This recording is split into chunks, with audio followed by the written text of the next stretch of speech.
What's good? What's good? What's good, fans? Man, we got a gossip in the air, so I got my man. We go straight to the source, Mr. Robert Littal. We're gonna talk about everything from basketball to NBA to some boxing.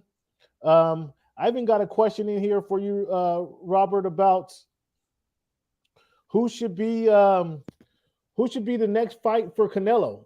Um, Somebody told me you might be interested in getting in the ring. Oh no, that's the one thing I don't do. Because you don't play boxing. You I can't go out play and play. boxing. That's true. Yeah. I play some football. We can shoot some hoops. I play baseball, tennis. It's a lot of stuff that I will play, and I think other people will play. But the one thing you can't play is boxing. So you never see me in the ring getting my head smashed in. Hey, those guys are out there for real, aren't they? Um, Yeah. so, so let's get started right there. Um, Canelo just recently had his fight with Triple G. I thought it was a yawner. I don't know why they were actually fighting again. It was a money grab for Canelo. It was a chance for Canelo to get back on the winning streak. It was what I thought it was. Triple G thought he had a chance. I mean, I expected him to fizzle out after the fourth or fifth round, just kind of fizzle out, and then Canelo could just kind of take over there. Essentially, what happened. Tell us what your thoughts on where Canelo stands right now in the boxing world, and then who's a good fight for Canelo. I got a couple thoughts, but I'd like to hear who you think is a good fight for Canelo coming up. One that Well, fans actually want to see. want to see. Yeah. He's still the cash cow in America. Yeah, You can tell that by the purses, that they made, some 45 million for Canelo, 25 million or so for Triple G. So when it comes to making, money, he's still, that guy.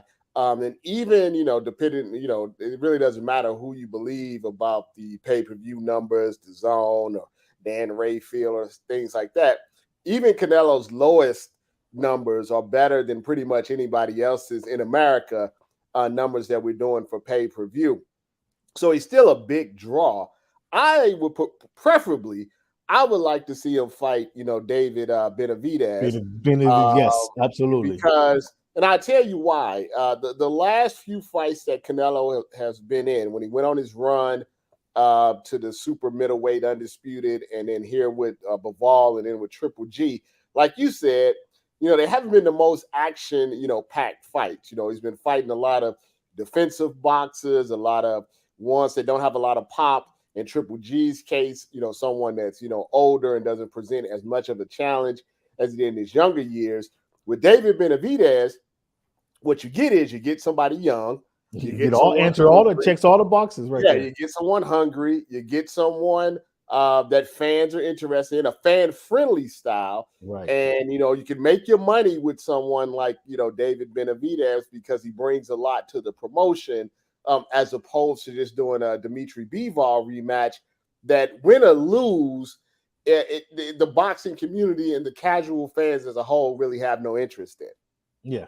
Yeah. Let me fight back on that last statement. Boxing fans would be interested in seeing Canelo actually get beat. They would be interested in seeing that. So if you can guarantee a loss for Canelo, a lot of boxing fans would just check in for that reason alone. Because he's, to your Mhm. point, he's been taking on fights where he's pretty confident he's going to beat these guys. Benavidez, as you mentioned, if Benavidez has his head straight, he Mhm. comes in there, should be a favorite, younger, stronger, a bull. He should be a favorite in that fight. I don't think he'd be a favorite because of what Canelo, his legacy. He'd be fighting that legacy. However, what do you think about a Jamal Charlo and Canelo fight? Would that be Well, as enticing? I think a Jamal Charlo fight for a segment of the boxing community, the ones that look like us, Yeah, we're sure. would Sure. be, definitely interesting because anytime, if we're just being honest, especially in boxing, you have a Mexican fighter and a black fighter, there's going to be some interest automatically just the way that, works out. Yeah. I think the problem with Charlo as of right now is, you have a lot of inactivity. He's still at 160 pounds. He hasn't moved up yet. So just the reasoning that I would say Canelo would be interested in that fight would be strictly just for what we had talked about. Right. What I would Right. like to see from Charlo is a little more activity. and maybe a fight at 168. Maybe he beats one of these guys convincingly at 168. I think that would increase the national buzz There you go. for it. But a situation where you would get, ideally, this is how I would like to see it. You get Benavidez first, who's already at 168 in the mandatory. You have Charlo, either not necessarily on the undercard, but they fight close to the day at 168.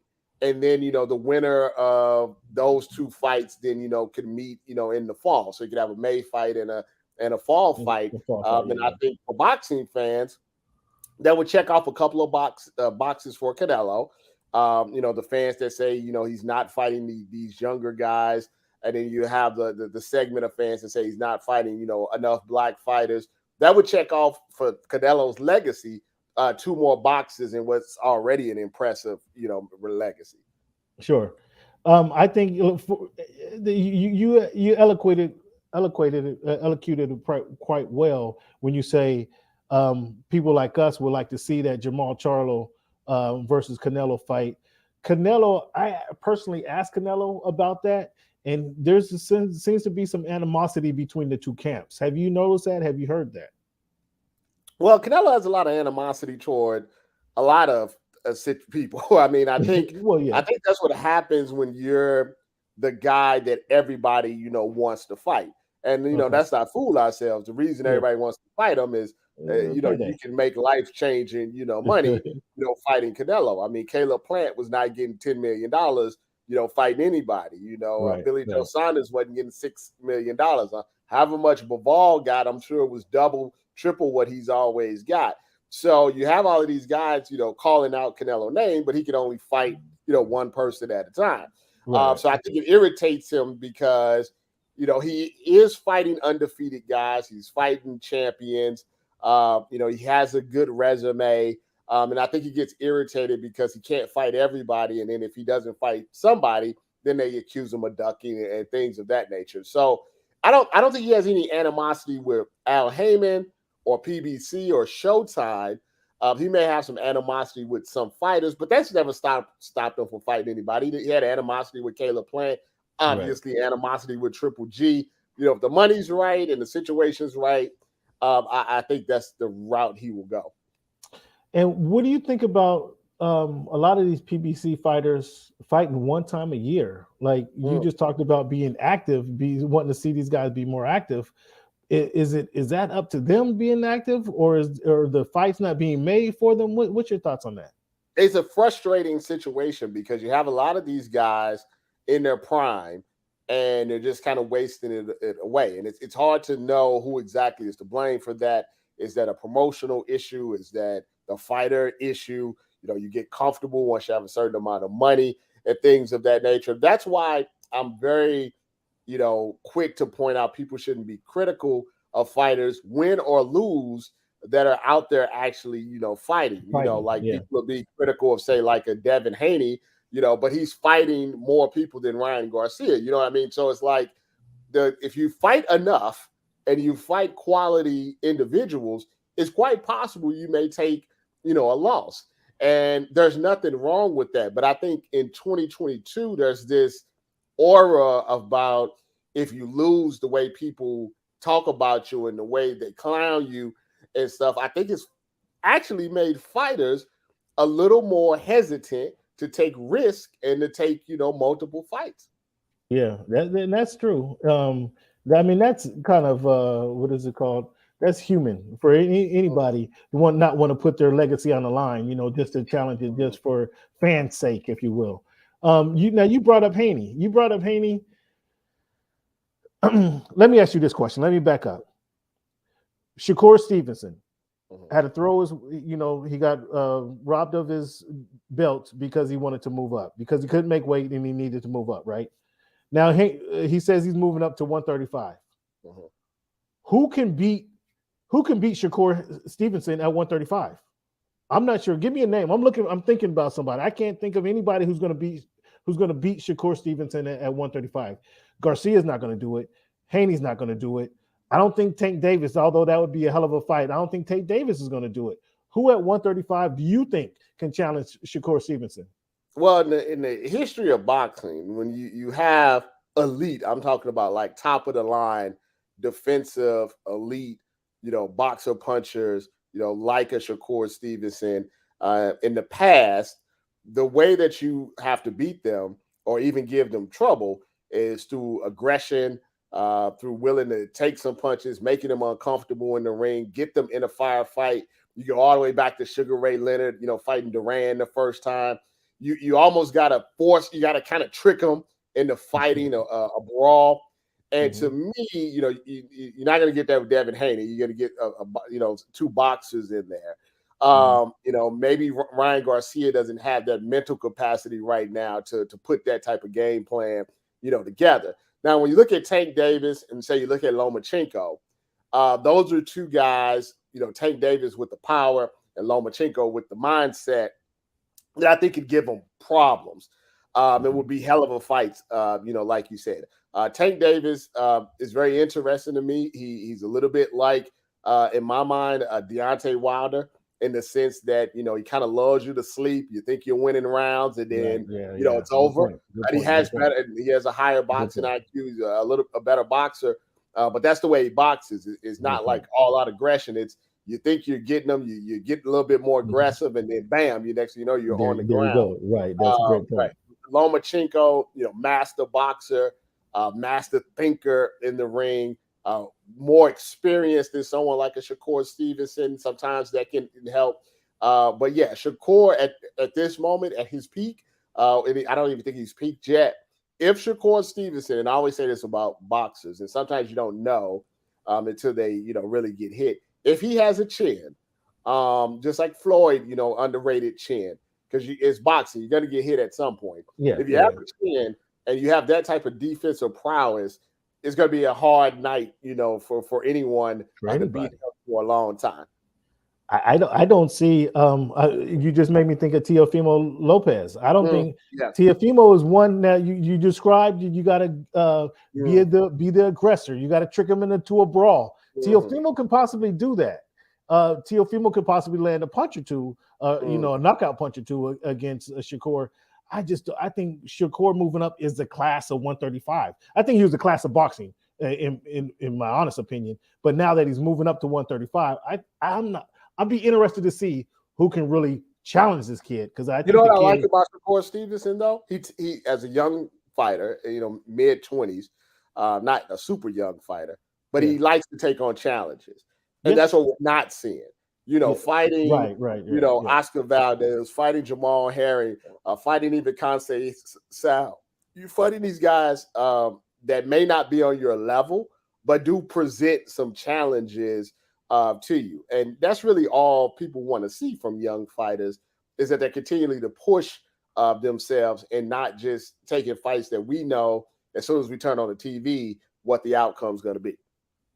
So it looks like Crawford Spence, we're going to get that next month. All signs are pointing. Do you have a favorite in this fight? Who would you pick in this fight? I'm sure I'm going to see you there. I'll be there. I'm sure I'm going to see you there. Do you have a favorite in this fight? And let the people know who you think. Yes. Now, first off, no contracts have been signed, and we're kind of getting to that D-Day. Yeah, right. Exactly. And a lot of people say, well, they don't need that. But it's not about promoting the fight. I think the fight promotes itself. What people don't understand is you got venues, you got promoters, you got people that you got to hire, you got security, there's a lot of stuff that goes into putting on a fight. And there's a time period where those contracts and those things have to be locked in to happen at a particular, date. And that's at 6 or 7. That's a 6 or 7 week mark, if I'm not correct. Yeah. So if you can't get the actual fight contract signed, all of this other stuff that needs to happen, to get everything ready, it's just impossible to make, and then the fight has to be, pushed back. So hopefully we get that done in the next, within the next week or so. But I do have a favorite. It's Spence. The reason that I find Spence to be the favorite is in what I consider a 50-50 fight. It's kind of what we talked about earlier. He's been more active. He's fought better people more recently. And to me, I think Crawford has not been in a tough fight in such a long time that I'm really curious. Because it's going to be a battle. It's going to be this is going to be in the trenches. I slightly favor Spence just because he's been through it recently, and he's had tough fights, and we know all the stuff that he's come back from. So Right. I'm giving it to him simply on me thinking he has a little more dog in him when push comes to shove during the fight. And to your point, we've seen that more recently from Mhm. Spence. When you have to really rack your brain to think of the last time that Crawford has been in a tough fight. Some of that's because of he's that far superior above the competition. But Spence has shown us that even with Mikey Garcia, he could have got rid of Mikey earlier. He showed us that he's willing to tough that one out and show that he can go deep and go deep into the rounds. He's shown that here recently that he can go deep in these rounds. I only got a few more minutes with you. I like Bivol and Beterbiev. Do you have a favorite in that fight? Oh, that's a tough one. That's a really, really tough. You mean Bivol and Beterbiev, excuse me. Ramirez? Or you talking about Beterbiev, excuse me. Bivol has to get past this first fight. That's going to be a tough one that he has coming up. I think that's going to be a tough fight. You think I think that Beterbiev is healthy because he's getting old. Right. And when you get old, his legs are by every time he has a fight. Obviously, he has the power. But if you get old overnight and you get a guy in there like Bivol that's at his prime and can kind of box and stay away from the danger, I can see a boring decision, for Bivol. If Beterbiev is healthy, then I think he could take out Bivol. You think Bivol has a chance? Bivol, he showed us some tremendous boxing skills against Canelo. Beterbiev is a puncher, a brawler. and I guess to your point, if he's healthy, I don't see anybody challenging him because he's just going to keep coming with those hands of bricks that he's throwing at you. And my goodness, I expect him. That would be a hell of a fight. We got Deontay Wilder returning to the ring October 15th. What's your thoughts on that fight? I think anytime that you have a situation like Deontay Wilder, and we've seen it throughout boxing history where, he's coming off some devastating, defeats, can only go one or two ways. I mean, either they're never the same, or, some fighters, get knocked out, they bounce right back like it's not a big deal and be right back on the horse. He's saying all the right things. He seems to be in a good mental space. I think he took the time off that he needed. I think Helenius may not be the right guy to determine if he's all the way back, but at least we'll know if he's all the way washed. Let's put it like that. If you can't beat Robert Helenius, then go ahead, go back to Alabama, be a family man, enjoy your millions. But if he beats Helenius in a strong fashion, at least we know that there's something left there, and we will have to see what would happen when he stepped up the competition. But I think all fighters that get knocked out like that, back-to-back fights. Yeah. Like, for instance, remember Burchelt got knocked out by, and his next, he's just done. He's over. So it can be like that mentally. He can be all jacked up, and we just don't know. You never know until you get in the ring. Helenius is obviously confident, and he sparred with Wilder, which I think helps him because he's felt the power. He's been in the ring with them. Exactly. I think that extremely helps Helenius because, when Deontay Wilder's a little bit of a boogeyman, but if you've been in the ring with him and you sparred with him, I think he loses a little bit of that aura. And when punchers lose the aura and guys aren't afraid of them anymore, we've seen it with Tyson, we've seen it with others, it changed the whole trajectory of their careers. So I still got Deontay Wilder, winning this fight. And then, hopefully, because he's an exciting guy, an exciting fighter, that he gets some bigger fights going forward. Yeah, that'll be interesting to see him get in the ring again and see how he responds to some stiff competition. All right, now tell me, what do you know about the Untidy Udoka situation? Untidy and his messy ass. Well, let us know, man. Let the people know. It's funny, people got mad at me. I thought what I liked because I thought it was pretty innocuous I thought it was common sense actually, to tell people that the situation was more complex than just an office affair. But people got really upset about that, only for it to come out later on that it definitely is more complex.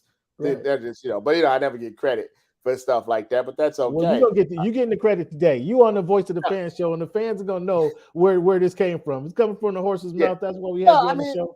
it wasn't even like breaking, news or anything. I wasn't trying to do anything like that. But what I was trying to say is if you just took what Woj said at face value, right, initially, it made no sense for someone to be suspended for an entire year, likely lose their job over what Woj had initially reported. I mean, because there's people at you know how it is. There's people at ESPN having workplace. There's a lot of cheating going on in the workplace. In the workplace, sure. That's normally an HR issue. Maybe a cut it out, maybe a behind the scenes, suspension. And I think that's I know that's what happened initially. Initially, it was brought to their attention. They said, cut it out. Right. It's not a good look. But you guys are grown adults, but this is unacceptable. This shouldn't be happening. Leave it alone. And that was it at first. Right. Then, someone else came back to the Celtics and said, Ime is doing X, Y, and Z. And when X, Y, and Z happened, the Celtics said, oh, Lord. They said, we better get the lawyers involved. The lawyers said, we better get the investigators involved. Once the investigators that was a good look for the Celtics, though. That was a good look for the Celtics to do the external investigation before everything unraveled. That was a good look by them. I have to give them credit. Once they did the internal investigation, let's just say, without getting into specifics, they found some troubling, things, more than one, as they said. And they say much. But you notice that they said violations with an S. Plural. So they found more things that in totality, when they added up, they were like, we can't keep this. Now that this is out here, now that we know, we can't keep this guy on the bench. And it was more an internal type of thing, because if they would have just let him coach, the fact that people knew about it, what you didn't want is that all of that coming out and be like people saying, well, why did the Celtics didn't fire this guy? Why they didn't suspend him? Why didn't they do anything? Because that's what happened. Remember, that's what happened to the Mavericks. The Mavericks had a couple of guys that were doing stuff, and Mark Cuban kind of tried to handle it internally, and then it all blew up on them. So they were trying to be proactive and potentially, to be honest with you, save Ime's career by making sure this did not leak in one of those big ESPN or SI or TMZ, expose. Or BSO expose, yeah. Well, I try to stay out of, unless stuff is public, I try to stay, out of it. It's one of the misconceptions about BSO. We only report things that can be publicly found. If we reported everything that that I privately knew, I have a lot more money in my savings. Like that. Okay, so you leave us up. Well, we appreciate the team nonetheless. Do you expect him to lose his job ultimately? Or I think there's going to be some sort of settlement next summer, but in the summertime, they'll figure it out. If he doesn't lose his job, the chances of someone getting pissed off and spilling it all, because it only takes one person. There's only one person to say, I can't believe you guys let him come back into this, office. Let me tell you what really happened off the record. And if they can vet it properly, then it's a whole nother thing. I think this quietly gets taken care of. Now, I will give one caveat. If the Celtics just kind of fall off the map, like as far as like playing well, maybe they keep him around. You know what I mean? But if this new coach, who, you see people are talking about his past, because obviously nobody can make mistakes and move on. If he does well and they continue to win and they go to the playoffs and they're a contender, they're not going to upset that apple cart. That guy's going to end up being the coach, and Ime is going to have to determine how he wants to move forward with his professional situation after that. Oh man, he might. Can he be a D2 college coach or something, man? Because I don't think he's going to be in the NBA. It's all about if they can keep the lid on everything that happens. There you go. I think so far, I think they're okay, because like everyone kind of knows, but nobody is actually reporting it. So Right. I don't know if that's some wink stuff. I don't know if that's some carte blanche with the Celtics. I'm not exactly sure because some people they don't like and they report every little bitty thing. So Exactly. Yeah. it's a lot of favoritism. You know how it is in media. So as long as it keeps a bucket on it, I think he will be able to coach somewhere, but definitely not in the NBA for a while. Yeah. I got that. I got that. So we got some good fights coming on, man. What's life looking like for Mr. Robert? Let the people know where they can find you, by the way, before we let you go. On Twitter at BSO, even though that's very toxic. So talk to me somewhere else. Instagram is BSO TV, Facebook Black Sports Online. The YouTube channel is BSO TV. That's normally where I do my videos where I kind of explain things that are going on because 280 characters is not really good enough to some of these nuanced, topics. It's a good time of year. All of these sports are going on. When we're talking about sports and when we're talking about things in the news, that's a beautiful, thing. My thing to people is just, try to keep everything positive. Try not to be so negative. Try not to be so toxic. Let people live and things of that nature. And hopefully, I think that could be good for your mental health going forward. Or treat everybody like you want to be treated. That's the golden rule, Rob. Treat everybody like you Absolutely. want to be treated, and how much better would this place be? So, Absolutely. we thank you for your time, and I know you got to run. We're gracious for your time here at Voice of the Fans, and we're gonna check you. Man, I hope to see you in a fight in New York. Actually, you gonna be out there for Wilder? No, that's too far. I got the little one. Oh, that's They right. got How old is the little one? What is the she? little one's 3 year old? almost the little one will be 2 in December. She's climbing on everything. She's talking. She's running around, driving us crazy. But we love her more than anything in the world. Yeah. What else would you do? What else would you rather be doing though? Absolutely.